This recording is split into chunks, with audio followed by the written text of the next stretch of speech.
Back once again for the renegade master. Back once again for the renegade master. Back once again for the renegade master. Back once again for the renegade master. Back once again for the renegade master.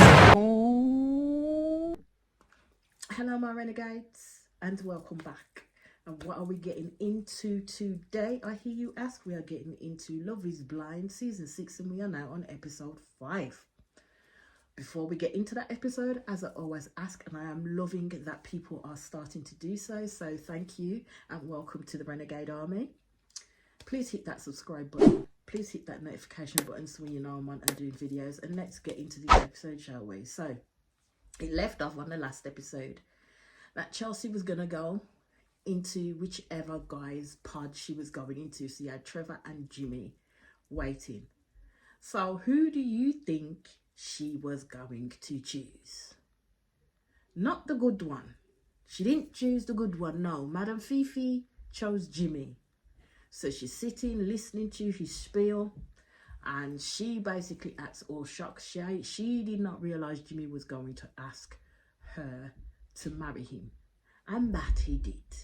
Went down on bended knee, did his whole spiel and everything. She said yes. All I'm going to say is that's the worst mistake she'll ever make, is saying yes to that man. That man is hella superficial. Hella superficial. The only reason he didn't take Jessica is because she's got a kid. And I think the only reason that he fell back onto Chelsea is because she is very much a yes person and would do things that he wants her to do in that sense, while he goes off and does whatever the hell he wants to do. But then the biggest thing is that he believes that she looks like Megan Fox. Yeah. As I said, that's going to come as a shock to him when them doors open, because I ain't saying she's ugly. I ain't saying she's an ugly girl, but she don't look like Megan Fox. I don't know who told her she looked like Megan Fox, but they clearly were messing with her. Like, seriously, messing with her. Anyway, so our next couple is Chelsea and Jimmy. So then you see Trevor sitting there on the chair, just literally waiting for her to come in. And she does. And then, you know what? I felt so bad for him, you know. Like, proper felt bad for him, because I was like, he should have been the one that won out. But then, you know what? All things happen for a reason. All things happen for a reason. It wasn't Trevor's time at that point. Chelsea, Madame Fifi, is going to have to learn a lesson the hard way with Jimmy. So she goes into the room and she starts giving this speech. Now, you know straight away it's a breakup speech. At the end of that, she tells Trevor that she can't give her all of her to him right now. Not right now, my love. Not ever. Because you didn't pick him. So don't understand why you're sitting there saying, I can't give you all of me right now. No, not ever. So he then asked her the reason why, because now he knows that she said yes to Jimmy. She basically just said, I don't know. How in the hell can you accept someone's will you marry me proposal, as it were, and don't know why you're accepting that proposal? So I'm kind of thinking to myself, and Trevor does pull it out of my mouth when he does ask her. I was thinking to myself, so okay then, if you'd have got in and seen Trevor first, would you have said yes to him first? And I think she probably would have. I think she probably would have. So Trevor was still sat there fighting like a good one for Madame Fifi. But it was no good, because him already lost. Him lost to Jimmy at the end of the day. And he said he ain't going to say that it don't hurt. It does. It really does. So he was literally sitting there broken-hearted, yeah, while she was still sitting there like umming and ahhing in the background. So she then starts crying after he's asked the question, basically, would you have said yes to me if you had come in my room first? Madame Fifi, aka Chelsea, don't answer. So she just sits there like crying, starts blurting. I says, well, why are you doing that? Because at the end of the day, you had your reasons as to why you wouldn't pick Trevor, but you picked Jimmy. So at the end of the day, Madame Fifi has to own those reasons. So he said that he tapped that bracelet like 100 times that day, and wanting her to know that he was thinking about her. That girl didn't have that bracelet on. Trevor still had his bracelet on. She didn't have her bracelet on when she went in that room. My girl took it off. So obviously, either it annoyed her, him buzzing it all the time, or she wasn't really feeling him like that. Trevor turns around and said that he just wanted her to go at that point so he could basically sit in his feelings. But she was still there. She was still there. Man asked you to leave and you still sat there. Why are you still there? So she turned around and she said, I just need you to know how hard it was for me. And Trevor just said, bye, Chelsea. As in, door is closed. You've made your choice. I'm hurt as fuck. I need to stay here and sit in my feelings and get upset without you sitting in the other room listening to me. Can you leave now? So she said she did envision a life with Trevor. And I thought, you full of bollocks. My girl, you full of bollocks. Because if you envisioned a life with this person, yeah, you would have chose him. But you didn't. You chose Jimmy. And Jimmy is a major dick. Jimmy is not a nice person. But hey ho, as I said, she's going to learn the hard way. So, you see then Jeremy deciding to make his decision. And he spoke to Sarah Ann first and basically told Sarah Ann that his decision was Laura. And she basically already knew who he was dating at that point. So, it was just like, when he was talking though, it was kind of like, he was a hamster on a spinning wheel because he really could not give her straight answers. She was asking direct questions, like proper direct questions, but he didn't really give an explanation. And what he was saying was just major and absolute guff, like proper guff. So yeah, my thing is everybody knows the premise of this show. Yeah, everybody knows the premise of this show. And if you aren't necessarily really true in your feelings, then you are going to get upset and ask those questions. But my thing is if you're expecting like a full-on explanation from these people as to why they picked the other person over you, then it's a waste of time. Because at the end of the day, the premise is they've got to pick someone. They have to pick someone. Someone's going to get hurt. Someone's going to get disappointed. And this is why I keep saying, and I've always said it about these shows, that these people don't prepare themselves for the eventuality that this person may turn them down, may not pick them. Prepare yourself for it. That's all I say. Yes, it will be hard to prepare yourself for it, but you've got to grow some type of thick skin in order for that shit not to penetrate as much as I'm seeing it penetrate these people right now. So basically, Sarah, you see Sarah Ann go back into the women's quarters, and because basically she approaches Laura and says, it's you. And Laura's like, oh, okay. Laura was quite happy by that, but didn't want to be too happy in the face of Sarah Ann. But at the end, she was still kind of gleeful because she made a smile that only a winner could make. Next, you see Jeremy and Laura having their chat. So they are the next couple. Let's just put it that way. He took the long route to ask her to marry him, but she said, yeah, me and Chelsea meet. He says that Chelsea checks every box. I say bollocks. I say absolute and honest bollocks. He keeps saying looks are not important. Then, as he's talking in his VC, this man literally called Chelsea by Jessica's name. Like, literally called Chelsea Jessica. And I was like, well, that was a faux pas if I ever heard one, mate. That just goes to show you that Jimmy knew his person that he should have picked was Jessica, but he didn't because he was being a shallow prick because she had a child. He didn't want a woman with a ready-made child at the end of the day. And also the fact that he was running from Jessica because he was scared of a person like Jessica. Literally scared of a person like Jessica. So, yeah, them doors opened. Straight away, I didn't see it at all. It was like a lot of hesitance. She started running up to him like...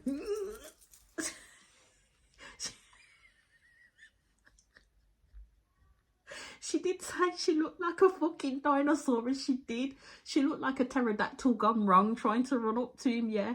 Oh, God, if you ever saw this cartoon called Meet the Robinsons, and you have this T-Rex that's being mind-controlled by a hat, and by a bowler hat guy, and he gets stuck in the corner.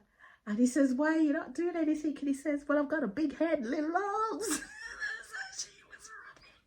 She said, I've got a big head, little... That was... That run was bad.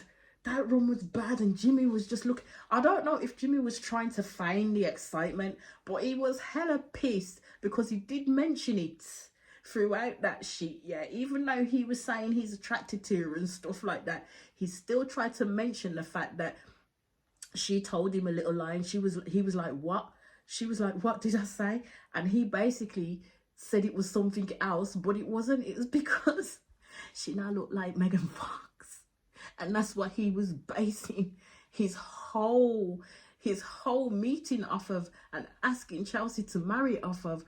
And he was hella disappointed when them doors went back. Nobody can tell me he was not disappointed when them doors went back. But all that he's doing right now is just for show. He don't really like Chelsea. I don't think he's very fully attracted to Chelsea. But I think Jimmy is one of those guys where a body is a body to him. That's how I'm seeing it. A body is a body to him at the end of the day. So it's kind of like pussy has no face. It's crude, but it's true. That's how I'm seeing it with Jimmy. So Chelsea asked him, is she not what he expected? And I was like, this man was trying to convince her so bad that he was attracted to her. And I was just like, oh Lord. I was just like, this is not going to end well for these two. It really is not going to end well for these two. So you see Jeremy and Laura meet, and all I must say is their reaction to each other was quite staid. It was very it wasn't even hesitant. It was just like a slow walk to each other to say hello and, you know, get the cuddles in. Yes, they kissed each other, but they looked more friends than anything else. That's how it came off to me. They look more of a friendship couple than a romantically involved couple.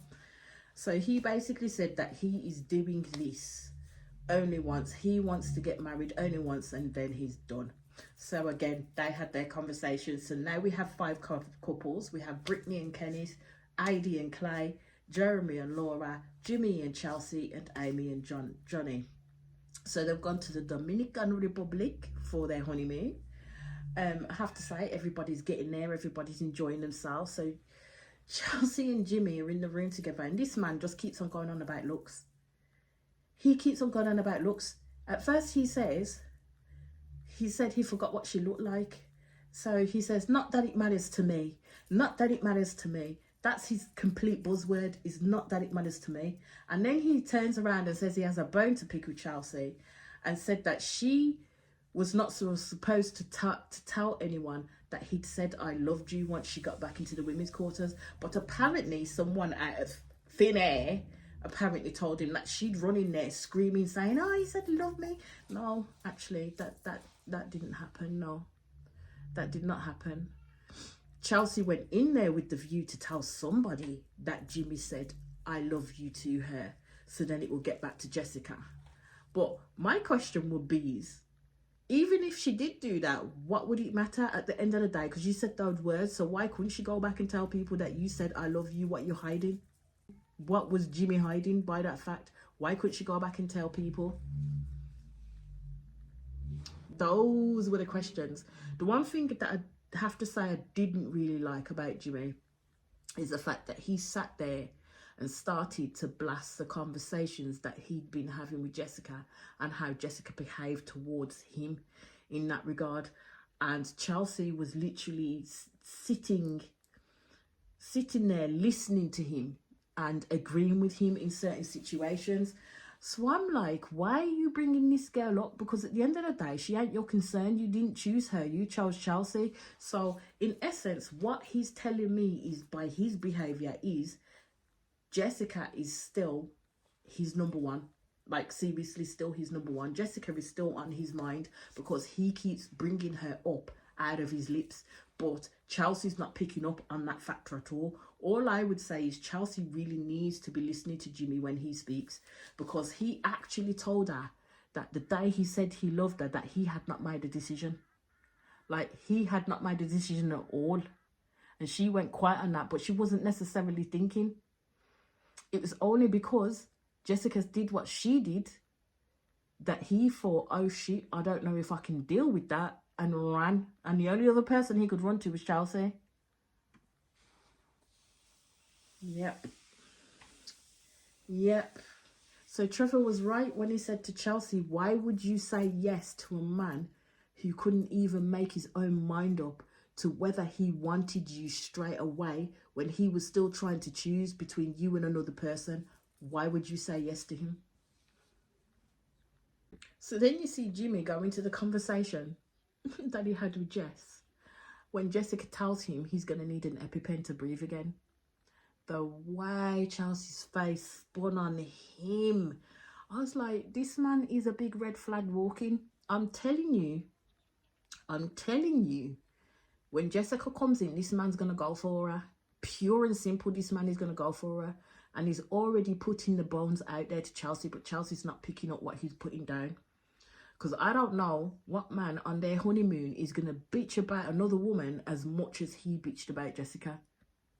And this woman sitting there listening to this shit and taking it, like seriously taking it and listening to him. And again, he pipes up with the, not that looks matter, but turned around and said to Chelsea that he thinks she looked pretty good. And that's supposed to be a compliment in his books. Yeah, it ain't gonna happen with these two. I really don't see it happening with these two at all. So then it moves to Laura and Jeremy, and Laura is bugging at Jeremy because she wants him to dress like an adult. I'm just like, already starting, not 24 hours in and you're already starting in on how the man dresses. Okay then. But Jeremy is going to get on Laura's tits because he is like a child. He literally is like a child. He's way too playful. And I don't think Laura is into that. She'll be playful to a point. But Jeremy is very much over playful. And I think it's going to get on her nerves pretty quickly. And then we see Amy and Johnny. They're definitely on their honeymoon phase at the end of the day. And even though Amy says that Johnny is definitely so far from her type of what she would normally go to, he's pleasantly surprised her. So they're getting on like a house on fire at the moment, like literally getting on like a house on fire. Then we move to AD and Clay. And AD decides to try out the pool that's at their hotel room, and Clay goes with her. She's got definite body. Yes, she had, but it's not all about the body. When it comes to this, it's not all about the body, and that's what Clay needs to kind of realise. But he does turn around and say that he wants to be vulnerable with her and make sure that he's treating her like she's the queen that she is. He's trying not to sexualise her. I thought, okay, that's good. That's good, but we'll see what happens as time goes on. We'll see what happens. I mean, they definitely have the physical connection. They just need to get a strong hold of the emotional connection and see where that goes from there. So then you see Brittany and Kenneth. And basically, he's the type of person where he likes to talk. He likes to be attentive to his woman. And that's what he's doing with Brittany. He's being very attentive to her.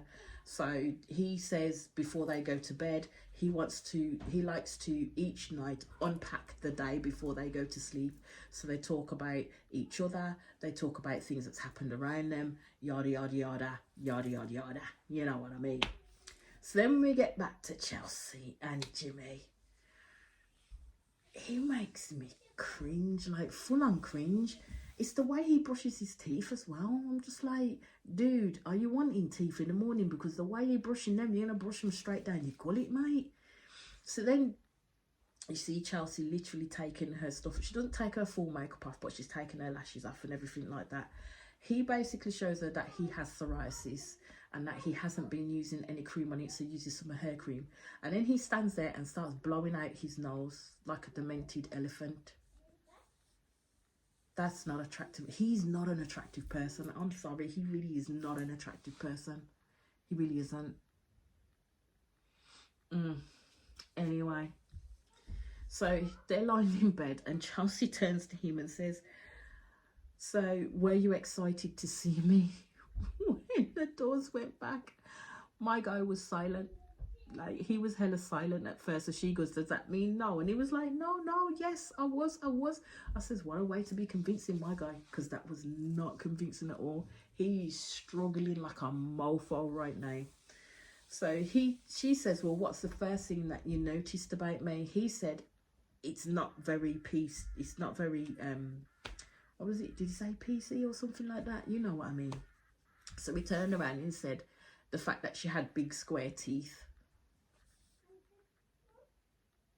I was like, my guy, like, are you being real? Like, seriously, are you being real? He noticed her teeth first. And not that they were dated for it, but she had big square teeth. I was like, raw. Couldn't notice, like, she has lovely eyes, nice lips, anything, but she had big square teeth. I was like, this man's struggling. He don't like you, Chelsea. He really don't.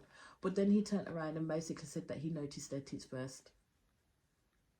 So she goes in and says what she likes about him, and she was very eloquent with hers. I'm just like, there's going to be issues. There's going to be issues with these two. But that's where that episode ended, my renegades. But I'll be back in quick succession with the next one. As I always say, please hit that subscribe button. Please hit that notification button so you know when I'm doing videos. And I'll speak to you all again soon. Peace out.